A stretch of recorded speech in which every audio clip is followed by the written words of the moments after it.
Wisnu sareng acara matuh dongeng enteng pangbeberahmana. Mangjaya sapara kanca bade neraskeun hanca dongeng nu katunda. Ayeuna teh nincak bagian ke-22.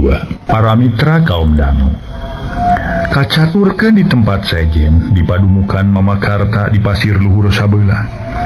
Harita Nyi Oni geus ngadeheus ka Mamakarta saurang sepuh nu jadi gunung panangeuhan Nyi Oni. Dina balikna tas ti imahna si komod Nyi Oni ngan nepi ka tungtung lemur. Bari omat-omatan kajangnana supaya ulah loba omong ka sasaha. Nya saterusna mah kalayan rerencepan malah henteu mawa kendaraan-kendaraan acan Nyi Oni terus nepungan ka Mamakarta di pasir luhur sabeula.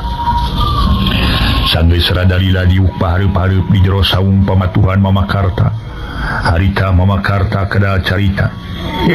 Syukur hidup geus datang deui ka hareupeun mama anyaking. Kumaha hasil atawa henteu teh ka nyai teh? Kan tenan hasil mama luyu sareng nu dirarancang ku urang. Syukur atuh syukur mun kitu mah teh teranaker. Si komod teh bisa lakiun diri nyai. Cing atuh kajiekeun ka mamakeun baju jeung calana si komod teh. Sakalian jeung pakaian jero neng onah teh kitu. Mangga mama mangga. Nyi Oni harita keneh mikeun bungkusan koran ka Mamakarta. Berai dibuka eta bungkusan breh tetela. Sakumaha nu dipentak ku Mamakarta harita geus bisa dicumponan ku Neng Oni. Barang nilik-nilik ka eta pakaian Mamakarta ungut-ungutan bari pokna. Benar. Memang bener pisan ieu nu dipiharep ku mama ge anyaking. Syukur hidup geus bisa ngalaksanakeun paminta di mama. Tu bisa lajeng ngabdi kedah kumaha mama. Nyai mah leuwih hade geura balik deui ka ditu. Keun anu ngakalan sagala rupana urang pigawe ku mama di dieu. Suajang komod engke tangtu bakal datang nyampeurkeun ka nyai. Dibarengan ku rasa kacinta nu pohara gedena. Dibarengan ku kanyaan nu taya babandinganna ka diri nyai tak kitu. Namun abdi mah ngaraos panasaran keur mama. Ku kituna saya nemap ke kumaha piasileunana tantoskeun atuh ayeuna mama. Nyi Oni meuni geus gararetek hayang geura meunang katantuan ngeunaan bakal laksana atawa henteuna manehna ngahiji jeung si komod. Mamakarta sigana ngarasa tacan ngarti kana panahnya ti Nyi Oni atawa siga nu pura-pura da manehna tumanya kieu.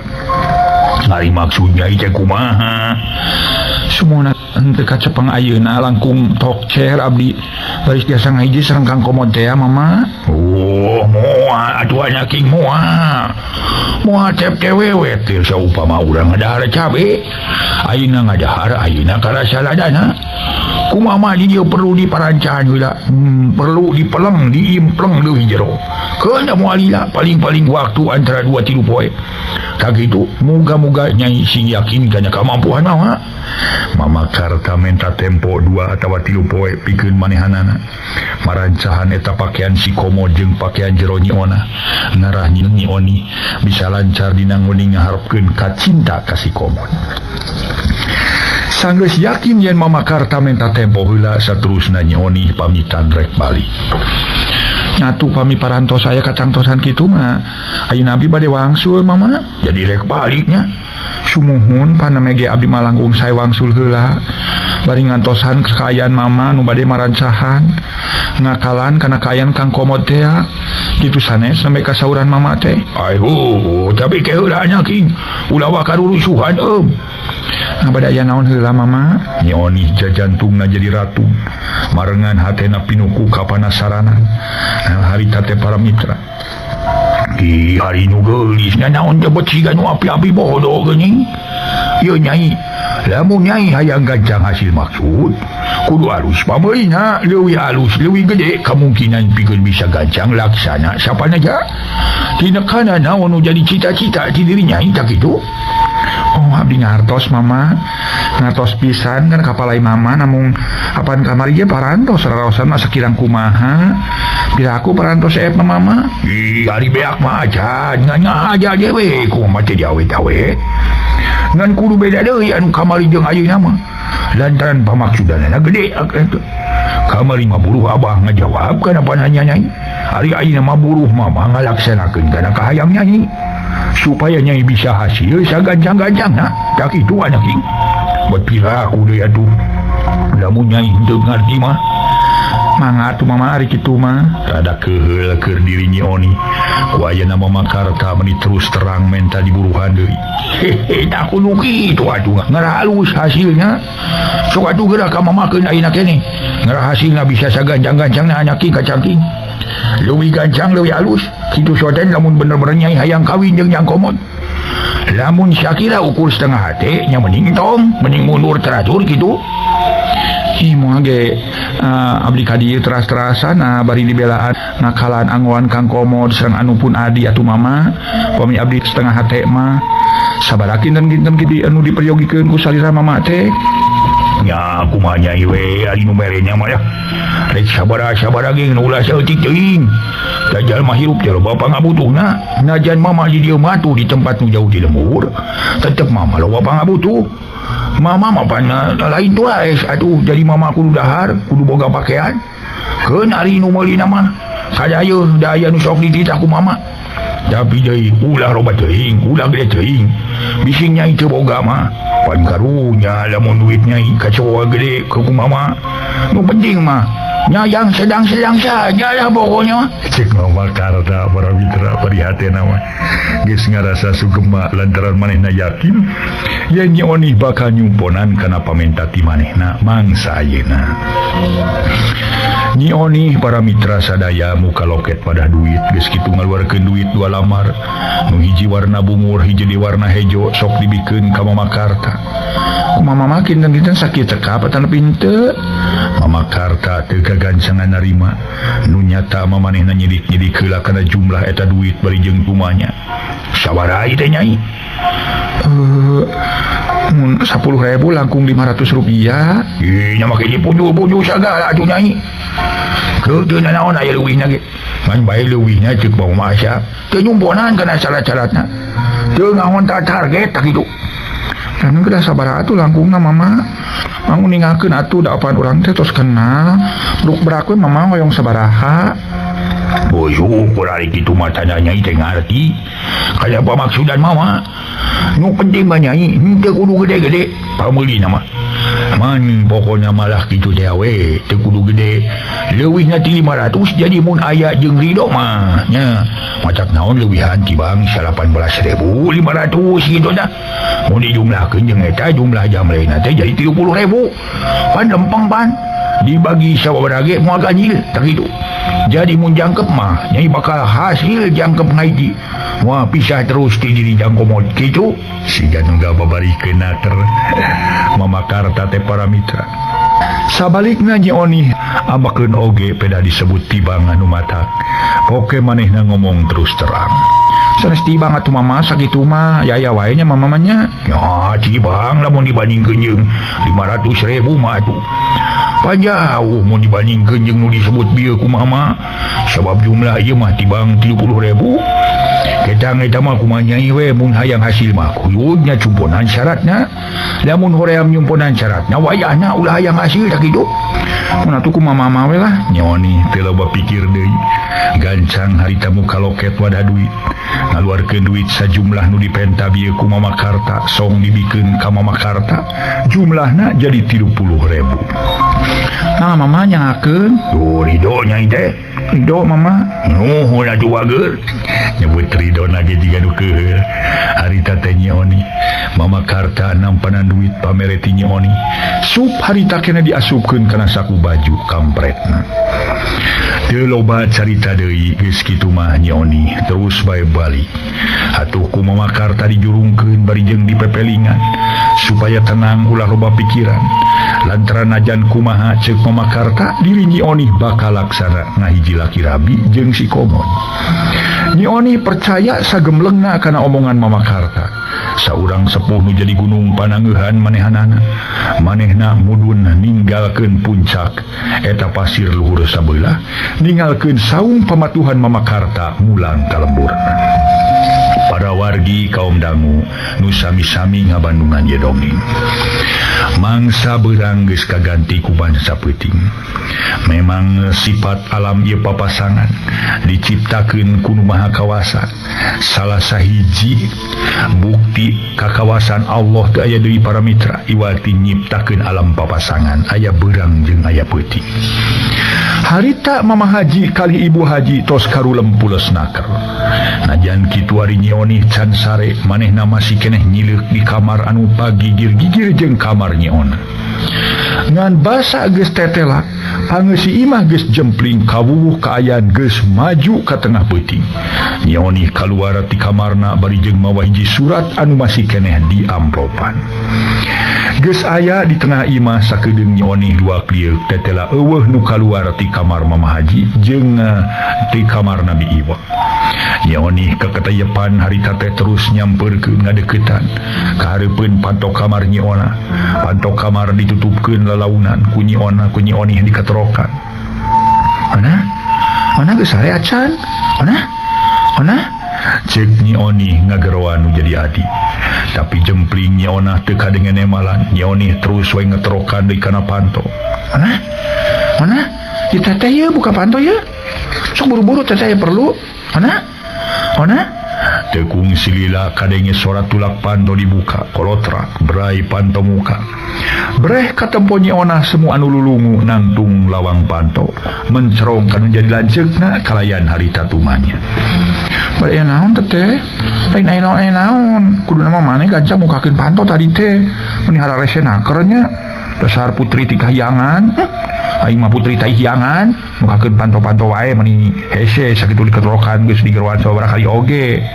Cik Nyi Oni ambak-ambakan bari encan diasup ka jero ka kamar adina harita. Para mitra sadaya ningali sikap lanceukna bari jeung ngedalkeun kekecapan nu sakitu garihalna. Tungtungna Nyi Ona jadi keheulin oge nyel manehna ambak bari pok nemal. Tong ribut atuh teteh betul terang di kasopanan pisan geuninnya. Sok yang ngakalebat lin kalakang ngawak-wak. Nyarekan bari nangtung di lawang panto kumami pengen ngareungeun ngagaruahkeun.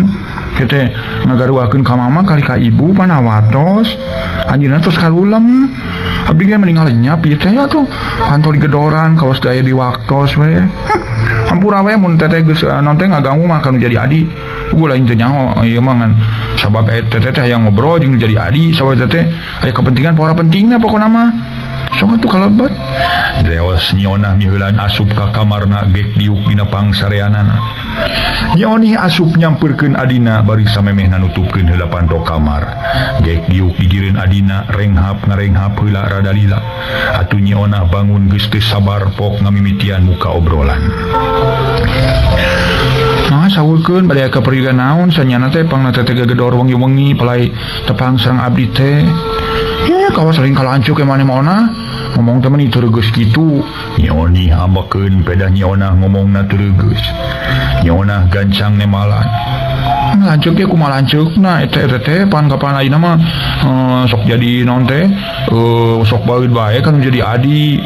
Nya naon teh abdi ge nya kitu we. Ngaduh geus saurkeun bade naon sasana ka abdi teh. Sakudu mah maneh ayeuna bunga jeung atoh nah ku ayana disampeurkeun ku teteh teh. Naon kitu? Lantaran teteh rek mikeun surat keur maneh ye ti kabogoh maneh nu ngaran si Komod teh. Oh, surat ti Kang Komod, manya teteh. Manya.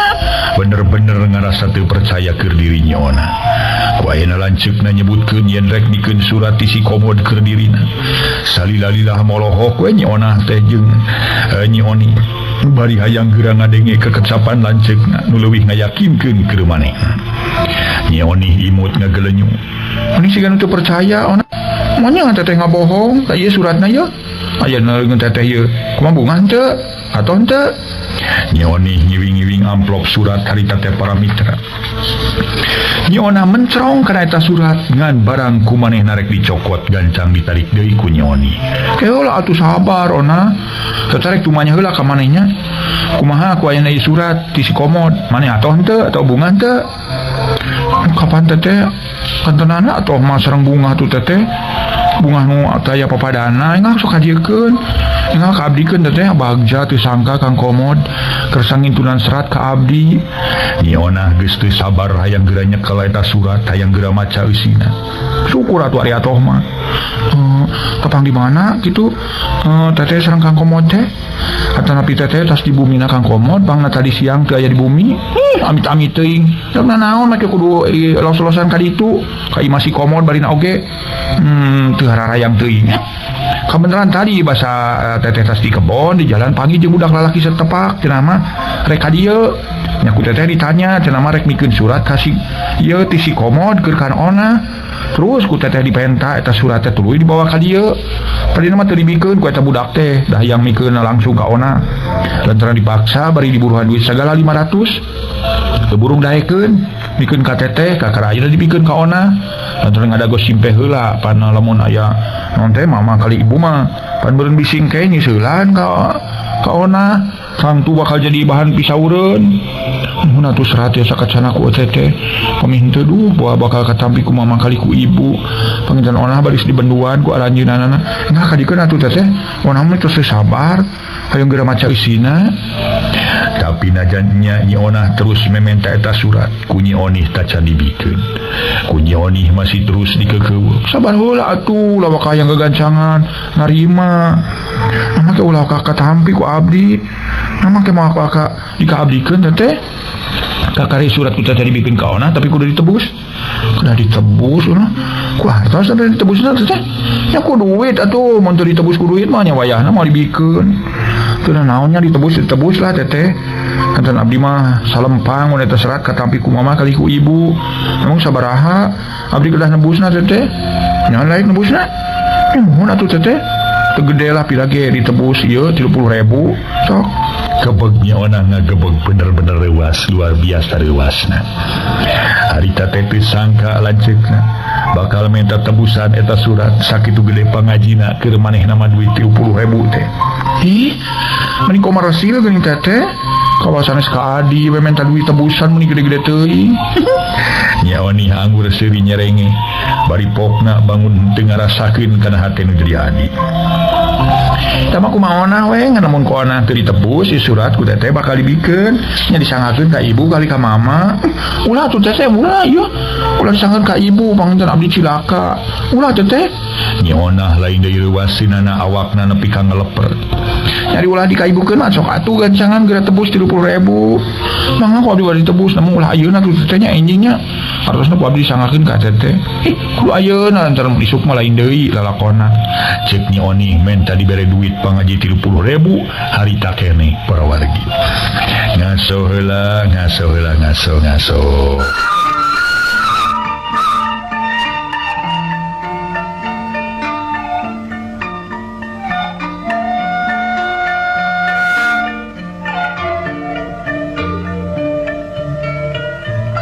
Para mitra kaum dangu bener-bener ngarasa keheuleunana keur Nyi Onah mah sarua jeung asa diperes kudu jadi lanceuk dumaruda Nyi Onah wakca balaka. Teteh ari atos sakitu mah teu gaduh duka apa mi anjing mah teteh pan abdi tiasa nyunkeun heula ka ibu. Oh kitu nya teu naon atuh sok ayeuna sawari heula boga sabaraha ayeuna gaduh 20.150 rupiah. Jadi meureun kurang leuwih 8.850 perak deui nya. Nuhun. Baiklah sakitu mah. Sok kudu balik kadikeun duitna. Nya Onih namprakeun leungeun kenca sedengeun leungeun katuhu masih keneh nyekel surat. Mangantosna sangakeun mung seratna kedah dikabdikeun nya. Ieu duitna heula atuh ke surat dibikeun ka maneh mana? Mun duit geus katarima. Nyi Onah ngaleos ngadeuketan lomari pakaian. Tuluy nyokot duit hanapeun tumpukan baju geus kitu nyamperkeun deui ngadeuketan lanceukna. Teu omong najan bari jeung amek song duit dibikeun. Ya tosna teh cuman meres we mah kan jadi adi teh. Kumaha maneh we lah Onah rek sebut meres teu naon lah teh mah. Nya Onih nampanan duit samunu bunga. Bari terus kumanehna diitung tetela. Duit ribuan jeung salama ratusan jeung 50-an. Jumlahna jejeg 20.150 perak. Sep duit dituna kana kutangan. Song surat dibikeun ka Nyi Onah. Ieu tarima ku Onah suratna. Gap ku Nyi Onah ditampanan dialak ili ku Nyi Onah bisi urut aya nu muka. terus dibuka amplopna teh teh atuh teu warana niting one kode etik atuh teu meunang mah hayang nyaho kana usir-usih batur jeung bari nage kehilaanan kudu muka surat mah sedeng anu nya ge sabal jeung izin campur jeung ewa rasa aing naker si komod teh jalma teu ngukur ka kujur jalma gumede sombong sakitu malarate meni bebeakan nyoni ngomongkeun si komod najan lanceuk na ngagogoreng si komod keur nyeonah mah eueuh pangaruhna saeutik oge nu aya mah manehna atoh nu aya bunga ayeuna narima eta surat celengok surat teh dicium sababaraha kali bari ngagerendeng lalaunan. Hatur nuhun Kang Komod panutan abdi, hatur nuhun akang parantos kersanging tunan ieu serat ka abdi. Kalayan manah nu pinuh ku rasa bagja abdi nampi ieu serat ti akang tetelana keur geuning akang teh pohara meratoskeunana ka diri abdi nyatana keur yen akang teh ageung ka cinta ka diri abdi. Bingah abdi teh Kang bagja celengok amplop surat dicium deui bangun anu geugeut naker keur nyeonah. Sabalikna keur nyeoni ngarasa ngewa jeung cua nyaksian kaayaan adina mangsa harita dalamun sege harita teh para mitra mun kurang-kurang nama nyeoni hayang gampleng-gampleng nampiling ka nyeona kulantaran ngewa jeung deui ngarasa timuru dasar we jeung asa kamaru atuh kerja di adi teh dina bibir manehna ngomong yen si komod jelema goreng patut jelema nurus tunjung jelema teu ngukur ka kujur tapi hate mah beda deui hatena lengket masket geus semua bisa dipapalerkeun ceuk paribasana cenah para mitra sadaya masing cenah kudu ngaliwatan gunung 7 moal burung disorang sagara dalapan di kojayan dina ngoning manen hayang mibanda atawa micinta ka si komod teh. Para wargi sadaya nyeoni tuluy nyarita manggeus lah sareuk-seuk nyon age meni bunga kitu surat kucel meni digalentoran meni diciuman sabala aing mah moal boa kana nyata we tulisan age bakal sarua jeung ceker hayam mun teteh heug narima surat si komod wah moal rek ditatap diusap komod diciuman mah paling langsung we meureun diduruk sekalian sabala aing mah ceuk nyeoni sok api-api teteh mah kaos abdi teu terang we padahal dina teteh kena tangtos ngadua sangkan abdi teu laksana ka Kang Komod mun abdi teu laksana ka Kang Komod ban teteh bakal gampil ngaheroan Kang Komod gabang nampi lungsuran sakitu sanes naon sih yang di ngabe ngomong teh dengekeun kumaha si aona kami mah setik ieu satai kuku teu bogoh ka jalma balewuk tiga si Komod kan cangga ditu jaba hapur teh jalmana tidak baca ta surat teh kami hayang nyaho isina mau dibaca ayeuna moal rek diraha tuh kewe mun tos teu aya teteh meme ku abdi baris dibaca ayeuna mah moal abdi mah hayang ieu hayang bareng macana mun kitu mah sarua jeung nitah teteh ayeuna ke kaluar ti imahnya mana mun sanes di bumi teteh di kamar ke sarua wae sia nya nuhunna tuh aya teteh ngartos mah eta tanana teteh tos dewasa dasar si putri parahyangan putri tagiangan pernah tuh kadinya baca si nyonyon si tadi teteh ayeuna keluar rek sare deui leos para wargi nyeoni harita keneh keluar ti kamar nyeona kebat asup ka kamar sare manehanana. Para mitra kaum dang kocap ke nyeona sanggeus eueuh lanceuk nama harita keneh gancang meunitkeun pantok kamarna nya henteu ari ditulakan mah da pamikirna moal aya sasaha deui nu bakal asup manggihan manehanana sabab kaayaan geus manjing tengah peuting keur meujeuhna jemplang-jempling. Berewek amplop surat disoehkeun saeutik sisina tuluy dikaluarkeun kertas suratna breh tulisan pohara alusna meni rikip. Para mitra meni aralus aripis tur narangtung mata resep ningalina kana tangtu macana ge bakal sugema najan kitu hate nyeona masih cangcaya sok sieun isi surat teh matak tugena tapi lamun ras kana perhatian jeung kacinta Kang Komod salila ieu nyeona gede kamungkinan yen surat ti Kang Komod kana tangtu surat nu matak sugema jeung bagja selengok kertas surat teh dicium marengan hatena nyeona ngagalindang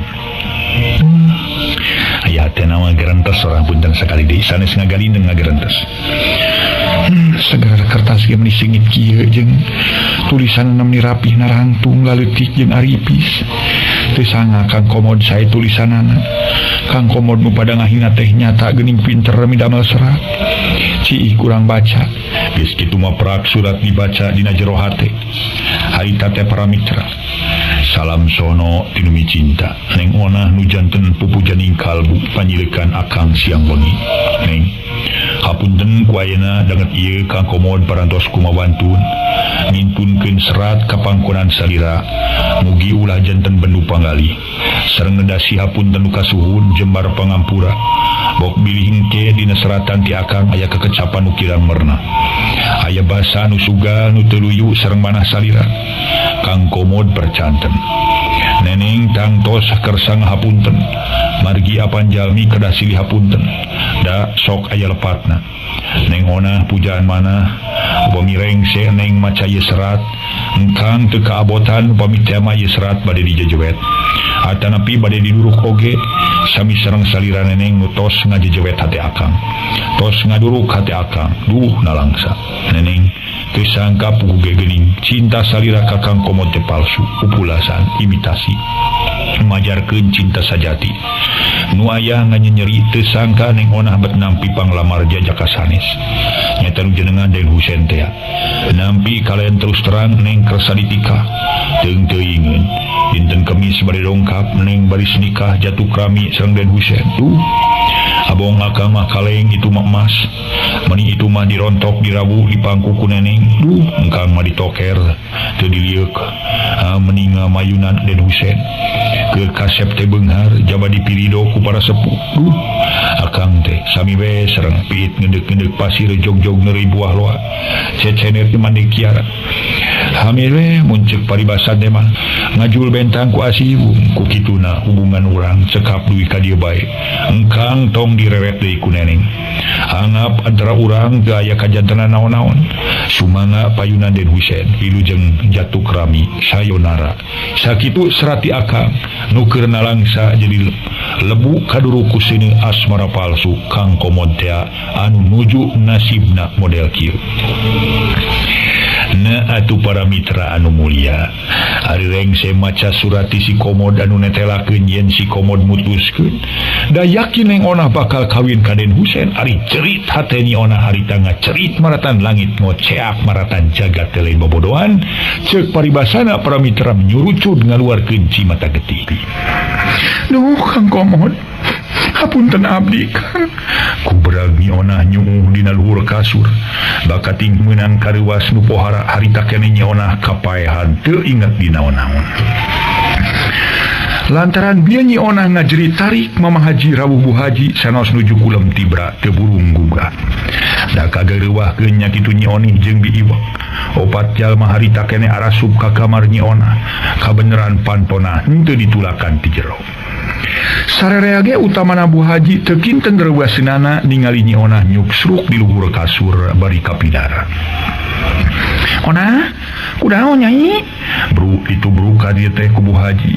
Kunaon anaking? Mama Haji ge jadi teu puguh rarasaan. Bu Haji terus ngalahu nyi onah terus diusapan ku Bu Haji. Babarengan jeung Mama Haji malah babacaan sabisa-bisa. Tapi anger nyi onah mah para mitra ngalempreh. Gugek nyi Onih jeung Bi Iwak giuk di jireun Bu Haji bari jeung sarua ngarasa heran. Kunaon atuh onah teh Bu? Kateuing atuh Onih. Aduh, mending ngalempreh kieu geuning. Bu Haji rawah ribih ceurik bakating kuna langsa. Neneng, ya bibi neneng, geura emut neneng. Bi Iwak keluar loe ceurik bari mencetan bitis nyi onah. Najan kumaha manehna nalangsa, nyaksian nyi onah kapaehan. Mama kumaha tuh ieu si nyai? Geuning bet kieu ngalempreh wae geuning teu kunaon atunya? Cek Bu Haji para wargi. Oh tenang ibuna, keun ulah gempeur teuing barina oge. Sigana mangih kareuwas meureun anak urang teh. Ai tah kertas ngagoler kertas naon cing cokot oni? Kertas naon tadi cenanya? Mama Haji nyidikeun naker. Aya kertas ngagoler di jireun nyi onah, gancang harita keneh ku nyi Onih dicokot. Terus ku nyi Onih dibaca dina hatena, geus kitu pop nyi Onih bebeja ka Mama Haji sareng ka Bu Haji. Serat Mama, ieu mah serat ti pamaget Mama. Surat naon teh? Buah aya teh sababna lantaran surat si nyai nepi ka tiwas kieu mamana. Bisa jadi meureun. Meni sae seratana geuning neng Oni, serat ti saha teh keneh? Bi waktu manya ka nyi Oni hayang nyaho surat ti saha-sahan. Buka serat ti saha beda kudu dibaca heula atuh. Tema nyi Oni ka Bi Iwak padahal dina hatena nyi Oni seuri. Manehna apal kana eta surat jeung apal kanu nulisanna oge. gancang atuh baca oni ngarah kanyahoan surat isaha-sahana. Sok baca kayaknya ada amplop nama geuning. Geus soe geus lecep. Yang siga nulis wekeun ngaran nu ngirim nama. Mending gancang baca suratna kayaknya. Para mitra sadaya Pak Haji marentahkeun ka Nyi Oni sangkanitah maca eta surat. Atuh para mitra sadaya surat nu kapanggih di Nyi Onah teh di luhur kasur. Mun atuh ayeuna keneh ku abdi bade diaosnya, mau ditarikeun bade di jero hate bade dihilo nya ibunya. Teu naon kumaha maneh we. Anu penting mah ke hasil surat eta bejakeun ka ibu. Ret Bu Haji jeung ka Bu Haji jeung ka Bi Iwak kepokna. Iwak panyokotkeun cai kitu kana baskom, sehingga keur nyucian si Nyai. Ayo Iwak nyokot heula cai ka dapur. Sugan si Nyai bisa ganjang lilir tina kapidarana ye. Siga itu. Mangga agan. Tema Bi Iwak. Henteu baha bari harita keneh leos kaluar. Kebat ka dapur rek nyokot cai atah keur ngompres Nyi Ona. Nyi Oni gegeryeman maca surat. Ngan henteu kadenge naon eusina. Puguh lalaunana keur sedengkeun Bi Iwak harita geus datang deui. Mawa cai kana baskom terus diceuceuhkeun kana sirah Nyi Ona. Sedang Bi Iwak terus mencetan bitis jeung pingping suku Nyi Ona. Milu narekahan sangka Nyi Ona bisa gancang sadar deui. Rengse maca surat Nyi Oni rek pok laporan ka Bu Haji jeung ka Pak Haji. Ibu, mama geuning surat di si komod ieu teh. Hah? Surat di si komod? Be, teu uyahan teuing kumaha nyuratan segala ka si neneng eta si komod si hadolnya. Sajeroning tireuwas keheul jeung ambek. Pikeun Mama Haji jeung Ibu Haji ngadenge surat teh surat di si komod cenah para wargi. Bi Iwak milu mencerong ka Nyi Oni lantaran penasaran. Manehna ge tumanya hayang leuwih yakin. Jantan eta serat den komod neneng. Mah din udan aden naon sia. Si komod kitu din udan aden maneh mah. Pak Haji harita teh ngagebes ka Bi Iwak. Aduh samohon. Surat cumun ti komod kitu. Bener Bi ngan eta ulah make jeung udan adennya. Supaya mage bieu meng udan aden sagala ngewa lah. Meni sebel. Nyi Oni ge jebi bibir anu luhur meni jadi. Naon eusina cenah? Kumaha cenah eusina teh surat isi sarmod teh Oni? Sok gancang bejakeun ibu mah penasaran ya hayang gerang adenge suratna. Surat naon cenah teh berin oge. Mama ku abdi bade disangemkeun unggal mah ieu serat teh. Tayalianya teh si komod mutuskeun ka cinta Ona. Si komod hayang megatkeun tali cinta jeung Ona. Sajabat kitu si komod ngidinan ka Ona pikeun kawin jeung Den Husein. Iya, syukur atuh. Halus tah surat teh ho. Syukur. Kabeneran atuh teu burung munur da geuning si sarmod di sika sebelah teh. Estu mata ka bungahnya. Aduh anak urang teh burung lesot tina leungeun si sarmod. Oh, syukur pisan ibuna lah. Hijihan nu teu disangka-sangka ti anggalna. Maneta Ona teh sigana teh menang ketenggelan batin pohara-parnana akibat menang kareuwas nu taya babandinganana pangna nepi ka kapiuhan teu inget di bumi alam teh. Yoni sok tuna heula suratna tuna di luar meja. Mangga tema Nyi Oni terus nilepan deui surat. Harita sup diasupkeun kana amplop nu geus rawing sok ditunda dina meja tulis nu aya gigireun dipan. Neng Ona lila-lila mangulisi tuluy dipasang geus dipencetan jeung diceuceuhan sirahna. Sarerea ngarasa atoh pang-pang nama Bu Haji. Tah geuning aja hasilna. Sok tuluy ke nyeuceuhanana Iwak. Mangga agan. Di Iwak nuluy ke nyeuceuhanna sirah Nyi Ona. Harita para mitra sadaya sakumaha nu kauninya para wargi. Neng Ona lila-lila mangulisi sanggeus dipencetan jeung diceuceuhan sirahna. Sarerea ngarasa atoh pang-pang nama Bu Haji. Tah geuning aya hasilna sok tuluykeun ngeuceuhanna Iwak. Mangga agan. Di Iwak neruskeun nyeuceuhan sirah Nyi Ona. Berai Nyi Ona beunca rarasaan tas ngimpi. Rut ret ka sisi kagigir tetela sarere aya di dinya. Ret ka Bi Iwak nu keur nyeuceuhan lalauna Nyi Ona tumanya.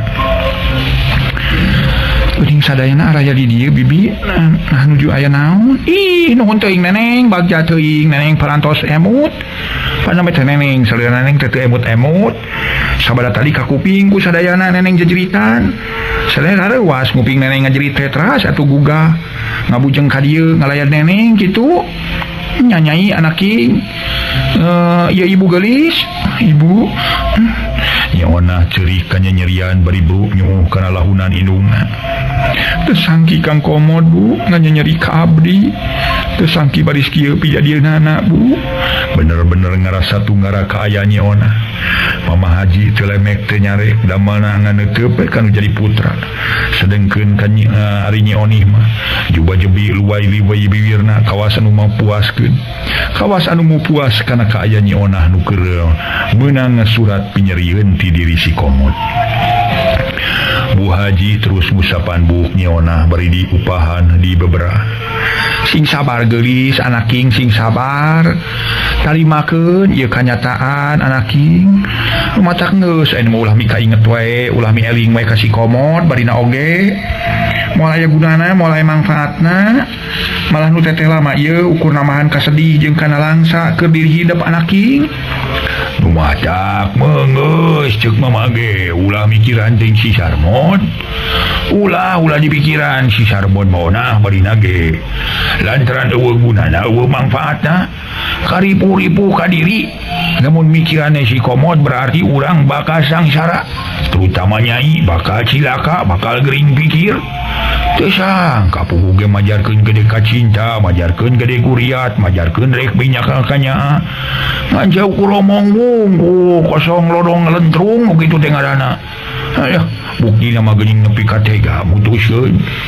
Nu penting ari nama Nyai hari nyang hareupan poe pageto poe Kemis teh cunu kana waktu datang kana mangsa pikeun kawinan hidup sareng Den Husein. Nu artina mah hidup jatuh krami ka Den Husein pikeun ngabah sagala rumah tangga tak kitu. Nu matak mah geus ulah teuing jadi lamunan bari oge. Mama talangsa abdi teh mama bingung gelah kumaha pilampaheun. Teu kudu bingung-bingung. Kali nunggu poe Kemis lain kitu ibunya. Nya muhun atuh. Ayeuna mah mending geura sare kali tu pan geus tengah peuting ieu teh. Sanghareupan mangsa enah nu pinuh ku kabagjaan dina mangsa engke Nyai ngahiji sareng Den Husein. Pan meme kawin ge meuni boro-borohan barang berena. Komo meureun ge mun geus Nyai geus resmi jadi pamajikanana bakal leuwih di kitu.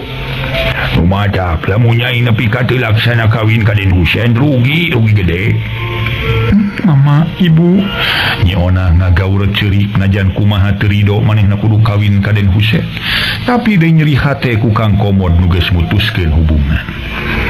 Geus kitu mah parawargi tuluy bae kalaluar. Sedeng Nyi Ona ngaruk di kamarna. Panon hese rek dipeureumkeunana. Najan bieu Nyi Oni jeung Bi Iwak rek maturan. Nyi Ona hembungeun majarkeun teh ngarah jongjon ngalamun.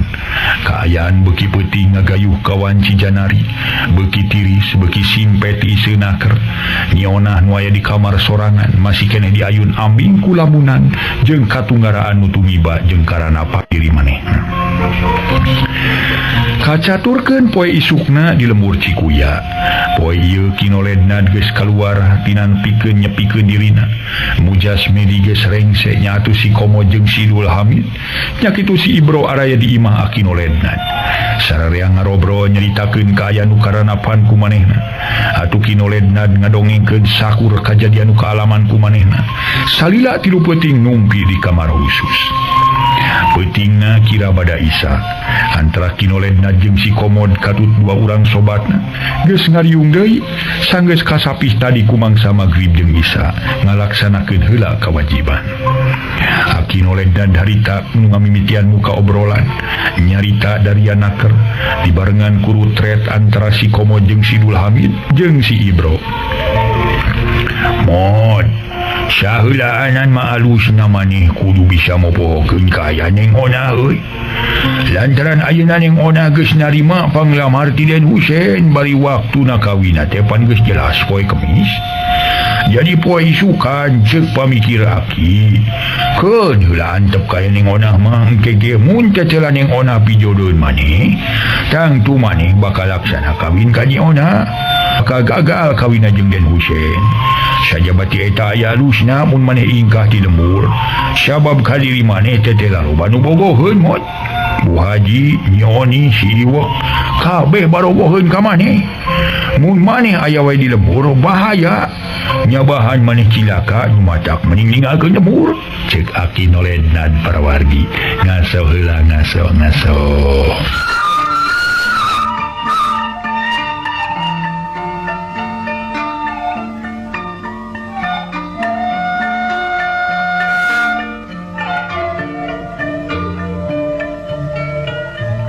Para mitra sadaya, harita si komod di bejaan ku Akinolena jan dirina kudu ingkah ti lemur. Kulantaran para mitra kadirina loba nu mibogoh. Di antara nabae cenah harita nu mibogoh mika bogoh ka si komod teh. Ibu Haji nyoni katut si Iwak disagedengan nyiona harita nu rek gancang dikawinkeun ka Den Husein. Si komod ngadenge caritaan akina kitu tuluy nyarita. Uing kudu ingkah ti lembur ki. Kudu ninggalkeun lembur coba jeuh teh. Cek si komod ka Akinolena. Memang bener pisan deuleu euy. Maneh kudu init ninggalkeun lembur. Maksud jeung tujuan keur ngahindarkeun kajadian nu teu diharapkeun. Kasalempang aki masuk sieun dina hiji poe, Bu Haji datang ka imah. Masa poe rejeung jeung nyoni katut si Iwak bari babarengan ngedakeun rasa kacinta ka maneh. Pan bahaya matak para sia sararea. Jeung diri maneh tama dipigang ewa ku Mama Haji Hasan tak kitu. Jadi kitu maksudna teh nya. Nya aya aki mah. Ieu mah Inggris ku bisi rempan ku sugan ngajaga sagala kemungkinan urang kudu sadia payung sameme hujan. Ceuk pari sana carincing page kancing saring sat page iket teh lain ngan saukur ngahareupan balai anu ngarupakeun condona bae musuh nyerang jeung sajaban. Tapi model kieu ge urang teh kudu carincing page kancing saring sat page iket. Hartina mah urang teh kudu bisa ningali ka hareup naon anu baris kajadian. Tadi mana urang geus nyawang ka hareup, urang kudu bisa narekahanana. Ceuk istilah ayeuna mah ngayakeun antisipasi tah kitu. Nu madak kitu mod. Lamun heuh bener maneh nurut ka aki, pek jalankeun. Lamun teu nurut mah kumaha bae kumaha maneh aki mah. Moal rek loba nyarita, moal rek kumaha ngomong tah kitu. Jadi gitu bisanya ya wae atunya nasib ulah sok nyebut nanti ngaripukeun atawa ulah sok nanti humaniar kitu ngewa urang memuntang we ka Maha Kawasa barina ge mugi-mugi urang dipaparin jalan nu dipirido ku mantanna ada kitu nya teu naon dah uing kudu ninggalkeun nyebur ge ki hari kitu teorina mah ki uing bakal nurut kana kayang aki maneta kumaha kira-kirana uing kudu ini teh ki ka mana di uing teh da mun ini teh kudu ini teh kudu ka mana atuh nu dituju teh ulangan cakar ini teh cek paribasa nuturkeun inung suku teh buku nu dijugjug pancilaka ka uingna kitu mah ki bare bonglongan ka uing mun uing ini teh di ka mana kitu nu dituju teh kitu lamun uing kudu neangan deui naon teh harjina mah tetelepek ka saha tah kitu cing kira-kira ka mana ki uing kudu ini teh. Para mitra najan hati nama sedih ini tilmur nganung harti ningal ke nyiona tapi si komod teu burung nurut kana parentah Akinolena. Akinolena gancang ngabalon kana pananya si komod. Hari perkara rek ini kamana mah eta mah gumantung maneh mod. Nareka pelmuran seje, nareka kota gumantung maneh, tergantung kari kumaha maneh. Eta mah nu penting mah ingkah we ti lemur. Rek kamana mah kumaha maneh. Narek sakalian usaha meunang. Rek neangan pananyaan sejen teu naon-naon. Rek kumaha nu penting mah kaluar ti lemur maneh eueuh di lemur keur saeudahan anta kitu maksudna kitu. Sigre kamana mah. Aki moal bisa nuduh-nuduh ka ditu ka dieuna. Nu penting ceuk aki mah maneh kaluar ti lembur. Maksud jeung tujuan ningkahan bahaya tak gitu. Lamun dina seuneu teh mah dijauhan seuneu teh sangkan ulah timbul kahuruan. Tak gitu maksud aki teh. Para wargi sadaya. Harita atuh Akinolena para mitra gancang ngawalon kana pananya si komod model dieu. Ujung saha kira-kirana atuh uing kudu ini teh ki. Kumamane cek aki kumamane sekali derek sorangan jung cerek duaan rek tiduan mangsa bodoh dina urusan eta mah aki mah moal pipilueun nu penting mane mah ninggalkeun ieu lemur tak kitu. Si komod ngareret kadul hamin baripokna dul kumaha euy mani laeton je diajak ku dewek euy nyapa ye urang ngalalana we urang mah niskeun pikir aya paribasa ngitung lemur ngajajam bilangan kori tak kitu. Kumaha dunya da uing mah keur sibuk digawe tukang komod keur boga hancan emok di pangkalan itu karunya lain teu hayang bela tu ngan era be da kajabat teu mun geus beres mah teu naon jaba uing teh nyokot duit teh heula kitu. Tema Sidul Hamid memang bener omongan anak manehna boga hanca gawe da getol lain mah Sidul Hamid mah sok nembok lamun aya jalma nu keur nyieun imah ngaso heula ngaso.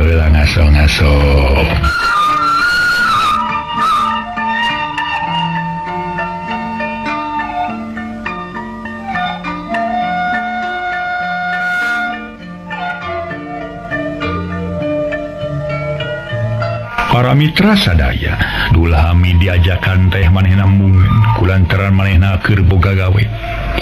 Da memang bener Dul Hamid mah getol ayeuna sok nemok lamun aya jalma nu keur nyieun imah. Ya kitu kayana mah dewek mah teu bisa maksa Idul euy. Dewek ge ngamaklum euy lah. Keuna tuh rek nanya lah ka si Ibro, saterusna si Komod tumanya ka si Ibro nu diukenceunana.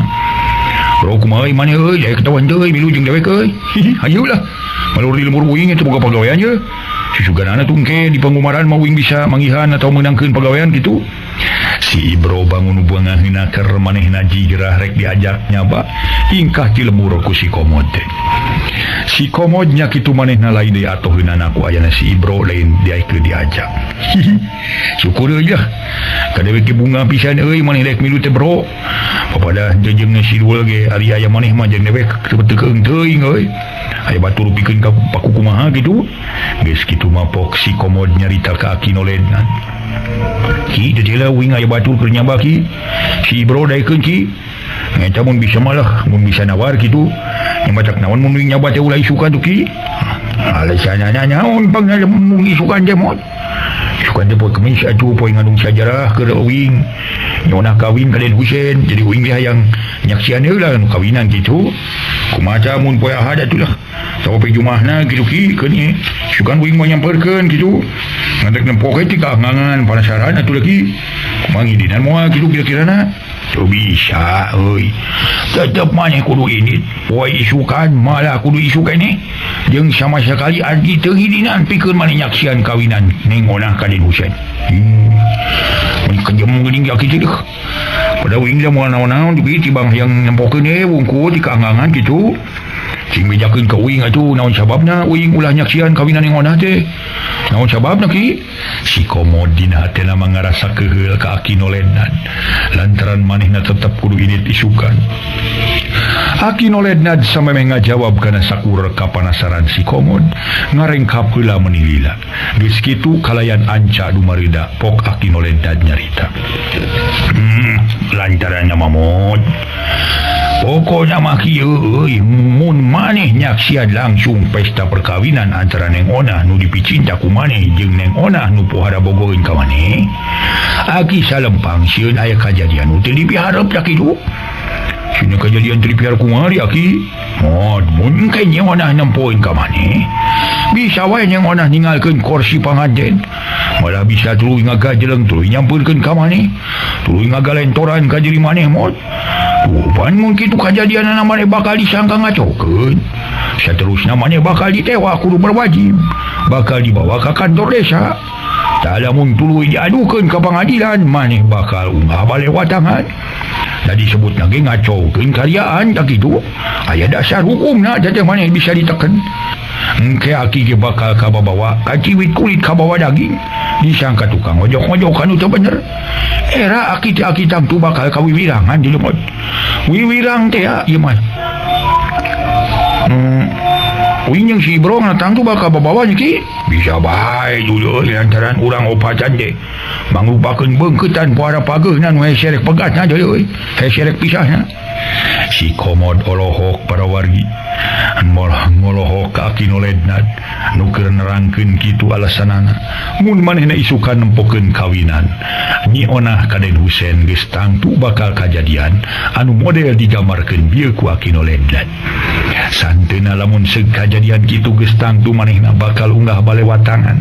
Santeuna manehna meureun diadukeun kanu berwajib geus nyieun hal-hal anu matak ngacokeun kana pesta pertikahan.